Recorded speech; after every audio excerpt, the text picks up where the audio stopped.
रामकृष्ण हरी माऊली.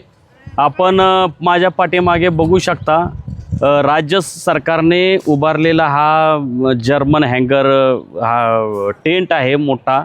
वारकऱ्यांच्या सुविधासाठी आहे, आराम करण्यासाठी आहे. चांगला टेंट आहे, चांगली सुविधा आहे. त्याबद्दल सरकारला 100 पैकी 100 मार्क्स द्यायला काही हरकत नाही.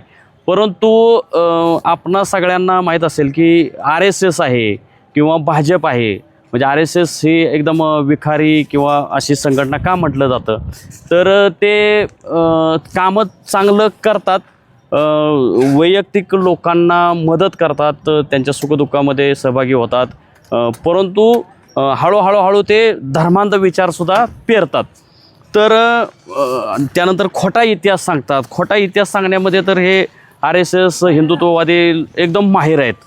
तर हा जो तंबू आहे, तर हा तंबू जो बनवलेला आहे, तर याच्यामध्ये मी तुम्हाला दाखवून देतो की इथं बघा, नरेंद्र मोदी यांचा हा भला मोठा फोटो दाखवलेला आहे आणि पलीकडच्या बाजूला मुख्यमंत्री देवेंद्र फडणवीस यांचाही भला मोठा फोटो आहे.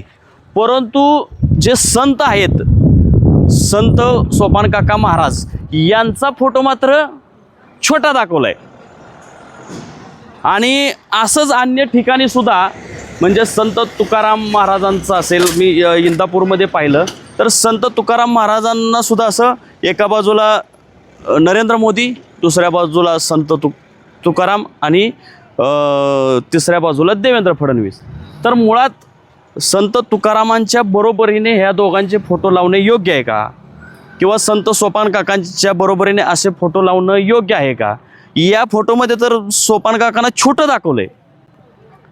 दुसरं इकडं तुम्ही बघा, हे जे नरेंद्र मोदी आहेत, तर नरेंद्र मोदींच्या गळ्यात तुळशीच्या माळा दाखवलेल्या आहेत, हातात विणा आहे, दुसऱ्या हातात चिपळे आहेत.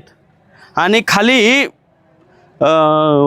माझ्या आणखी एक फोटो आहे, तो बहुधा सनसरमधला आहे. त्या फोटोमध्ये तर पायामध्ये बूट दाखवले होते. आता मी अकलूजमध्ये आहे, इथं ते बूट कापले गेलेले आहेत, परंतु तिथं ते पायामध्ये बूटसुद्धा होते. ते मी तुम्हाला स्क्रीनवर तो फोटो व्हिडिओसुद्धा मी दाखवतो.